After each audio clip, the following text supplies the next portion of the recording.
हरे कृष्णा।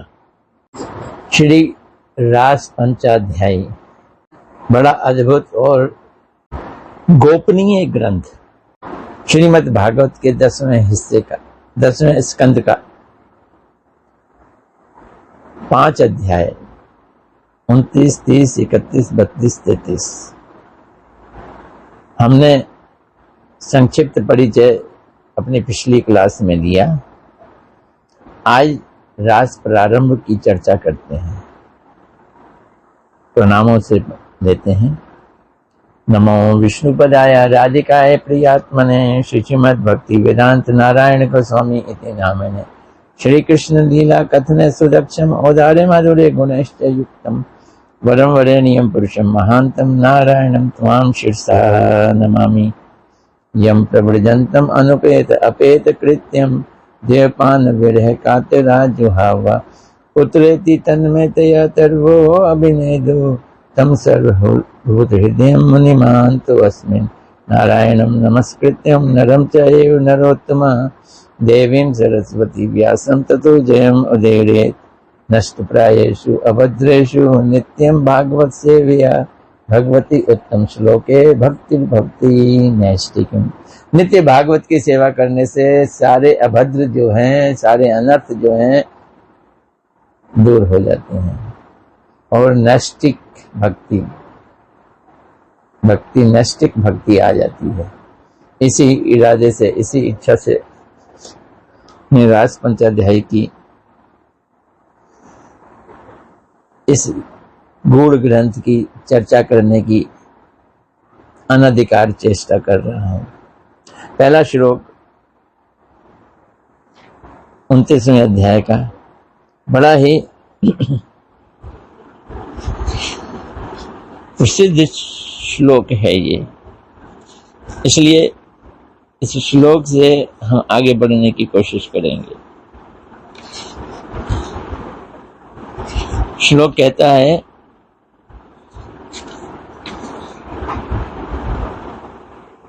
श्री बादरायणी उवाच। सुखदेव उवाच नहीं लिखा, व्यासदेव के पुत्र बादरायणी उवाच वो कह रहे हैं, इतनी बड़ी चीज, इतनी गूढ़ चीज, गोपियों के संग कृष्ण की लीलाएं और रास लीलाएं, जिसको अनाड़ी लोग, नास्तिक लोग काम लीला कहते हैं। यहाँ पे ये बतलाया जा रहा है कि वेद व्यास जैसे के पुत्र बादरायणी सुखदेव गोस्वामी, जो वस्त्र भी नहीं पहनते, जिन्हें यही ज्ञान नहीं है कि कौन स्त्री है और कौन पुरुष है, और वो रासलीला का वर्णन कर रहे हैं। क्या, कैसे? भगवान अपि ता रात्रि, तो यहां शब्द दे दिया है भगवान भी। शरद फुल मल्लिका विक्षय रंतु मनश्चक्रे योग माया उपाश्रिता।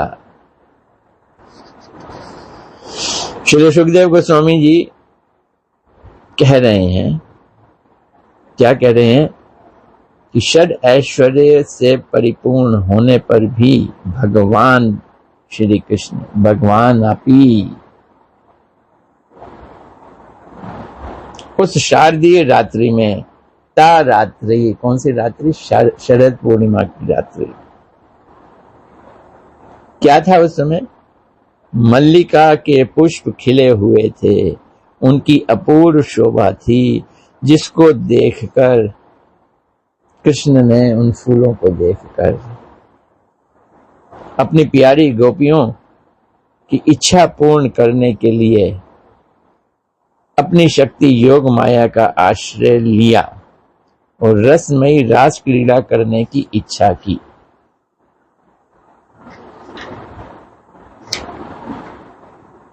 ये कोई मामूली बात नहीं है।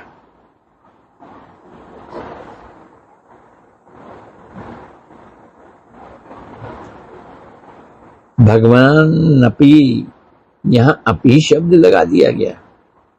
क्या मतलब है इसका? कि 6 ऐश्वर्यों से परिपूर्ण भगवान कृष्ण जो आत्माराम कहलाते हैं, आप्तकाम कहलाते हैं, वो स्वतः ही समस्त सुखों से परिपूर्ण है। यद्यपि सुख भोग करने के लिए उन्हें बाहर से किसी भी चीज पर निर्भर नहीं होना पड़ता, तथापि उन भगवान ने भी, भगवान अपी क्या किया? रमण की इच्छा की। कहां पर? रमण करने का स्थान सुंदर मनोहर वृंदावन, और समय शरद ऋतु। किसके साथ? पात्र कौन था? ब्रज वनिताएं, गोपियां। इन सब के सर्व उत्कृष्ट माधुर्य द्वारा आकर्षित होकर भगवान ने रमण करने की इच्छा की।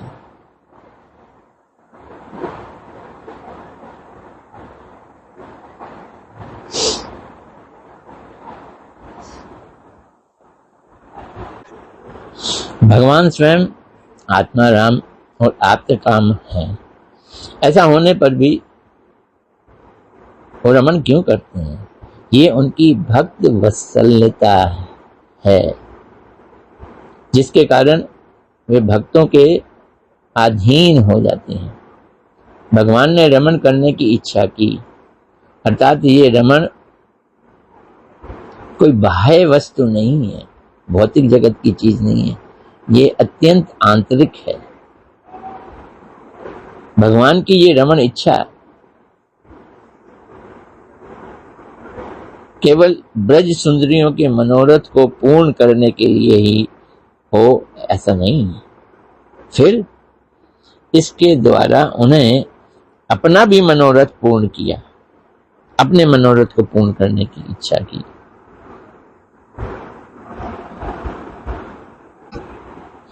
ये ब्रज सुंदरियां कौन है? ये ब्रज सुंदरियों के प्रेम में कुछ ऐसी अद्भुत शक्ति है जिससे आकर्षित होकर स्वतः सर्व सुख स्वरूप और आत्मा राम लोगों को भी आकर्षित करने वाले स्वयं भगवान श्री कृष्ण उनके साथ रमण किया। ये खूबी किसकी है? गोपियों की, गोपियों की, गोपियों के प्रेम की। इसके द्वारा ब्रज सुंदरियां भी कृष्ण की ओर आकर्षित होती हैं और ब्रज सुंदरियों का यहाँ उत्कर्ष सूचित होता है, जो कृष्ण को भी आकर्षित करता है। किस उम्र में हुई ये रासलीला? किशोर वयस में।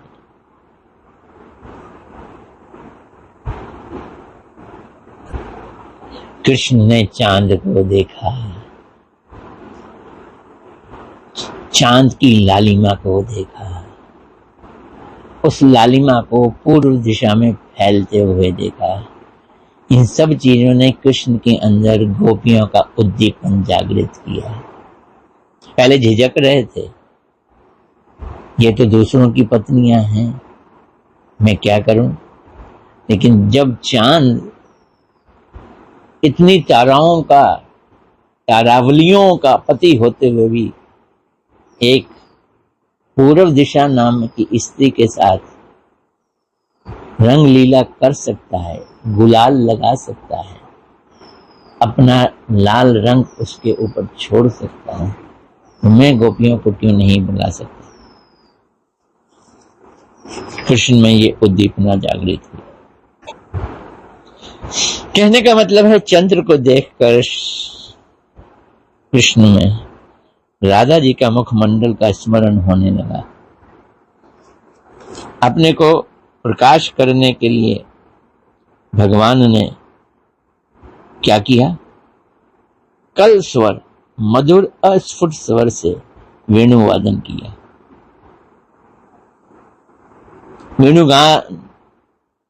वेणुवादन उसकी विशेषता यही है कि ये केवल जो कृष्ण ने वेणुवादन किया सिर्फ अनुरागवती ब्रज गोपियों के कर्णों में ही प्रवेश किया।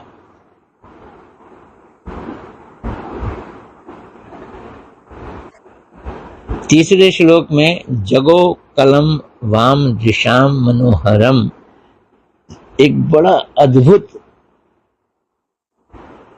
लाइन डाली है सुखदेव गोस्वामी जी ने, जिसका मतलब है क्लिंग। इस लाइन का मतलब है जगो कलम वाम दृशाम मनोहरम। हमारे आचार्यों ने इसको क्लिंग कहा है। कलम जगो, अस्फुट वेणु को सुनकर त्रिभुवन में कौन ऐसी रमणी है जो अपने पतिव्रता धर्म पर टिक सके, अपने आर्य पथ से विचलित ना हो जाए। श्री भगवान ने केवल मात्र आदि रस, श्रृंगार रस के उद्दीपक राग विशेष का ही गान किया वेणु में। कौन सा गान? जो अनंग को बढ़ाता है, अनंग वर्धन करता है। ये कुटिल नैनों वाली गोपियों को जो मनोहर लगे, उसी भाव से वेणु का वादन किया गया।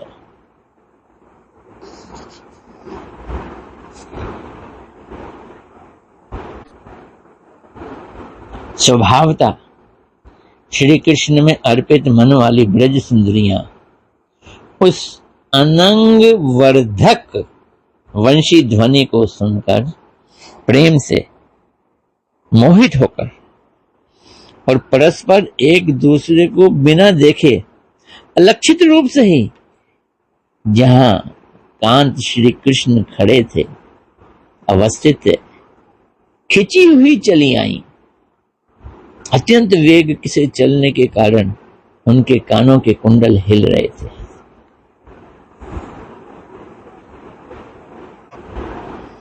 श्री कृष्ण के अनंग वर्धक वेणु गीत को सुनकर गोपियां श्री कृष्ण की ओर चल पड़ी। यहां श्री सुखदेव गोस्वामी जी ने अनंग शब्द का प्रयोग किया है। क्यों? वास्तव में भागवत विषय जो काम है, कृष्ण के प्रेम रूपी जो काम है, वो पहले से ही गोपियों के हृदय क्षेत्र में बीज रूप में था। अब कृष्ण ने वेणुगीत बजाई, उसको श्रवण करके वही काम वर्धित हो गया, वही काम वर्धित हो गया।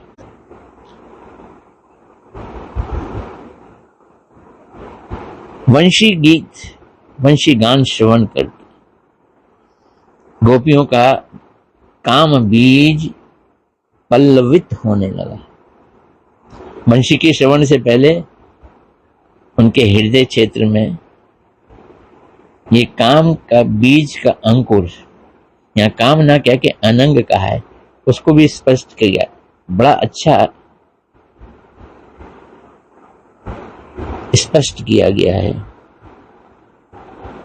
श्रील जीव गोस्वामी पाद जी ने। तो वंशी गान को सुना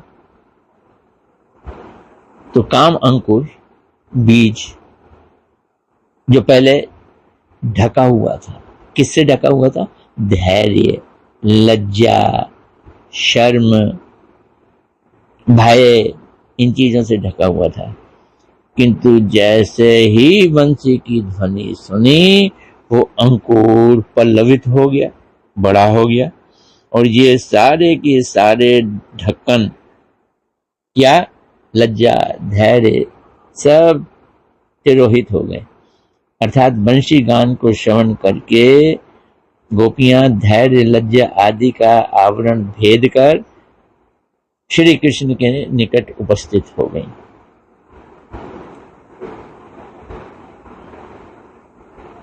अब यहाँ पे श्री जीव गोस्वामी पाद जी अनंग का वर्णन करते हैं। स्त्री पुरुष के बीच में जो प्रेम होता है, उस प्रेम के दो हिस्से होते हैं, एक अंगी और एक अंग। प्रेम करना, सेवा करना, अपने प्रेमी की इच्छा पूरी करना, ये अंगी है। और वासना भोग करना, ये अंग है। तो गोपियों के बीच में अंदर अनंग है, यानी कि जिस प्रेम के संबंध में काम वाला अंग नहीं है, सिर्फ प्रेम और सेवा वाला अंगी मौजूद है, उसे अनंग कहते हैं। बड़ी गहरी विचार है ये, समझ अगर आ जाए तो फिर बात ही क्या। ये वेणुगीत महाचोर है। जैसे वेणुगीत बजाने वाला महाचोर है, वैसे ये वेणुगीत भी महाचोर है। क्या किया इसने? गोपियों के बिना कपाट वाले कर्ण के अंदर घुस गया और कर्ण से हृदय में चला गया, और हृदय के जो कोषागार है, जिसमें हीरे रत्न पड़े होते हैं, उसमें प्रवेश कर गया और उनके मन के साथ साथ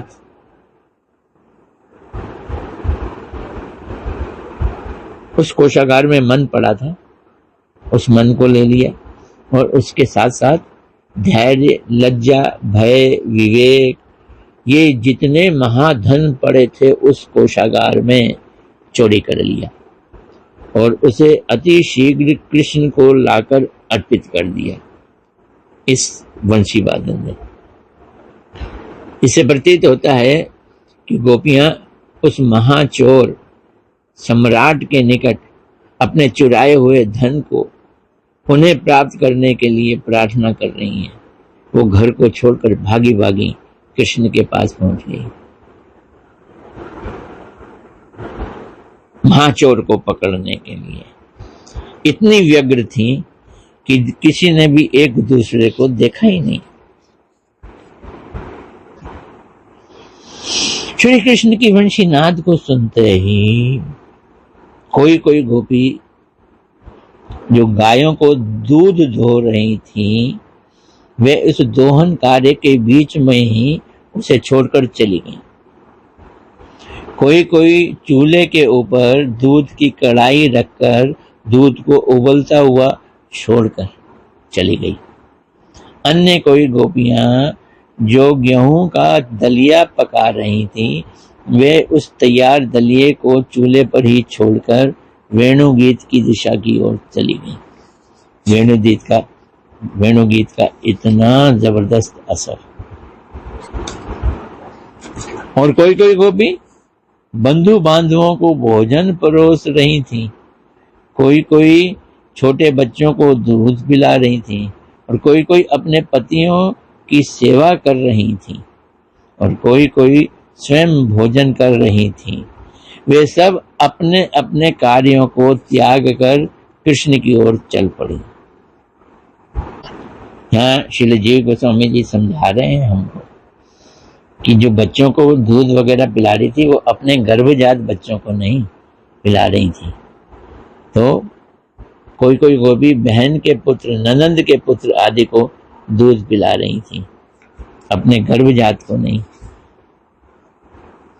इन गोपियों का अपने पतियों से संग नहीं हुआ, उनके कोई अपने पुत्र नहीं है, तभी वो कृष्ण की रास में जा सके।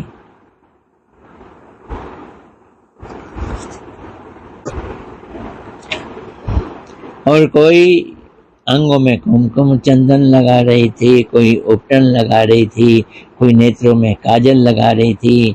वे सब जिस अवस्था में थी उसी अवस्था में चल पड़ी और अन्य कुछ गोपियां विशेष अनुराग वस्त्र और अलंकारों को उल्टा पहनकर ही धारण करके प्रीतम श्री कृष्ण के पास चली। कोई कोई गोपियों को उनके पतियों ने रोक लिया, वो अवरुद्ध हो गईं, बाहर नहीं जा सकी। तब उन गोपियों ने अपने नेत्र बंद कर लिए और प्रीतम श्री कृष्ण को तल्लीन भावना से भवित होकर विशेष रूप से उनका ध्यान किया। हमारे आचार्य गण बतला रहे हैं, ये साधन सिद्धा गोपियां थीं जिन्होंने अभी गोप घर में जन्म लिया था।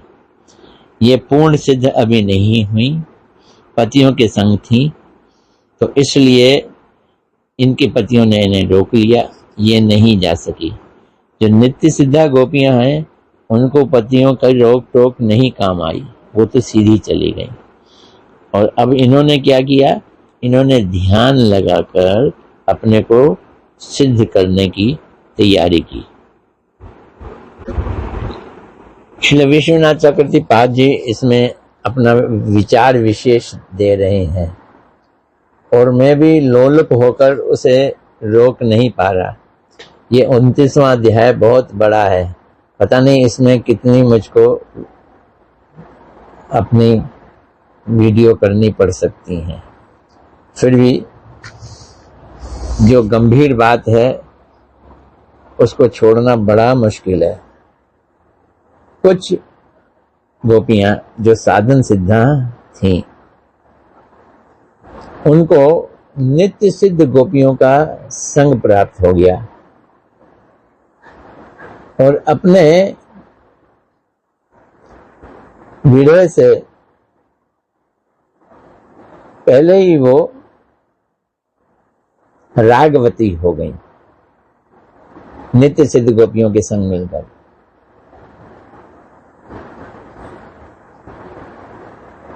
उनको कृष्ण का अंग संग प्राप्त करने की स्फूर्ति प्राप्त हुई और इस कारण उनके सारे कसाए जो थे वो खत्म हो गए नित्य सिद्धा गोपियों के साथ मिलने के कारण। उनकी देह चिन्मय हो गई, ट्रांसडेंटल हो गई।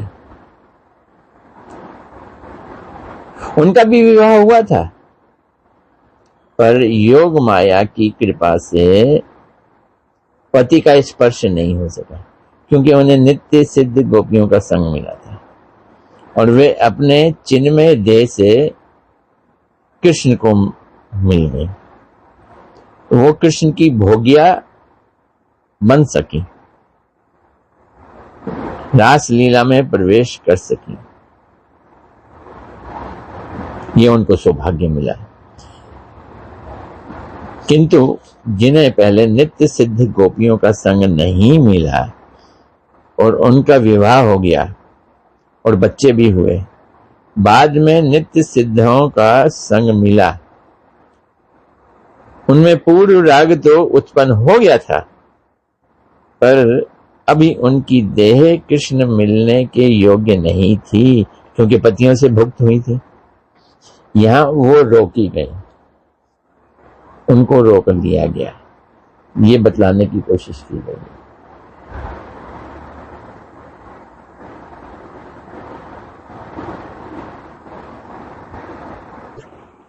ये 10-11 श्लोक बड़े गंभीर हैं और सिद्धांत से भरे पड़े हैं।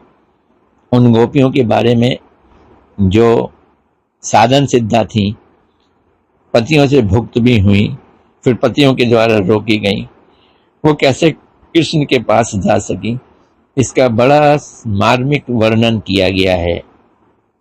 प्रीतम के असहनीय विरह के तीव्र ताप रूपी परम दुख के द्वारा गोपियों का समस्त अशुभ नष्ट हो गया। उनका जो अशुभ था, पतियों से मिलती थी, शायद बच्चे भी हुए, वो अशुभ नष्ट हो गया। कैसे हुआ? विरह से। और ध्यान योग में अच्युत श्री कृष्ण का आलिंगन प्राप्त हुआ, उससे उनको परमानंद की प्राप्ति हुई, उससे उनके समस्त पुण्य राशि भी क्षय हो गए, अशुभ भी चले गए, शुभ भी चले गए। इस प्रकार समस्त शुभ और अशुभ रूप बंधन से रहित होकर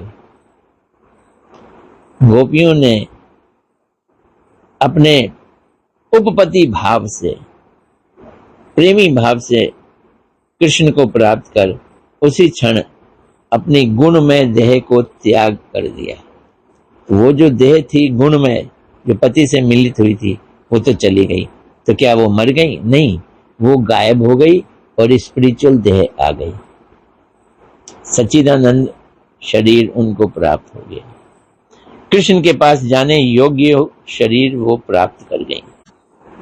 यहाँ श्री विश्वनाथ चक्रवर्ती पाद जी बड़ा स्पष्ट कर रहे हैं कि मृत्यु के बिना ही गोपियों ने अपना गुणमय देह को त्याग किया। इस रासलीला को सुनकर परीक्षित महाराज जी ने दोनों तीनों चारों तरफ नजर घुमाई। वो तो अंदर से बड़े तृप्त हो रहे थे, संतुष्ट हो रहे थे, लेकिन देखा कि बहुत सारे तपस्वी योगी इस रस को नहीं जानने और समझने वाले लोग बैठे हैं।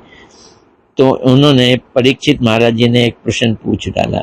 उससे सुखदेव गोस्वामी जी थोड़े से नाराज भी हुए। क्या पूछा? हे मुने, ब्रज रमणिया श्री कृष्ण की को भगवान तो मानती नहीं थी, केवल अपना प्रीतम मानती थी, कांत के रूप में ही जानती थी। अतएव श्री कृष्ण के गुणों में आसक्त रहने वाले चित्त के कारण किस प्रकार उनका गुणमय देह निवृत्त हुआ। जो आपने कहा ना, उनका गुणमय देह चला गया। तो सुखदेव गोस्वामी जी ने बड़े गुस्से में कहा, मालूम नहीं है, मैंने तुमको पहले ही बतलाया था 7वें स्कंद में। क्या बतलाया था? इंद्रियों के नियामक श्री कृष्ण के प्रति द्वेष करके भी शिशुपाल को परम पद मिल गया, तथा प्रकृत इंद्रियों से अतीत जो श्री कृष्ण हैं, उनकी इन बलभावों के संबंध में तो फिर कहना ही किया। तो इस प्रकार उन्होंने डांट लगाई कि कृष्ण के बारे में कभी ऐसे मत सोचना। अब कृष्ण ने क्या कहा, कृष्ण ने क्या किया, ये बड़ी गजब की वार्तालाप है, जो संक्षिप्त कैसे होगी मैं नहीं जानता, पर मैं कोशिश करूंगा। हरे कृष्णा कृष्णा कृष्णा हरे हरे, हरे राम राम राम हरे हरे।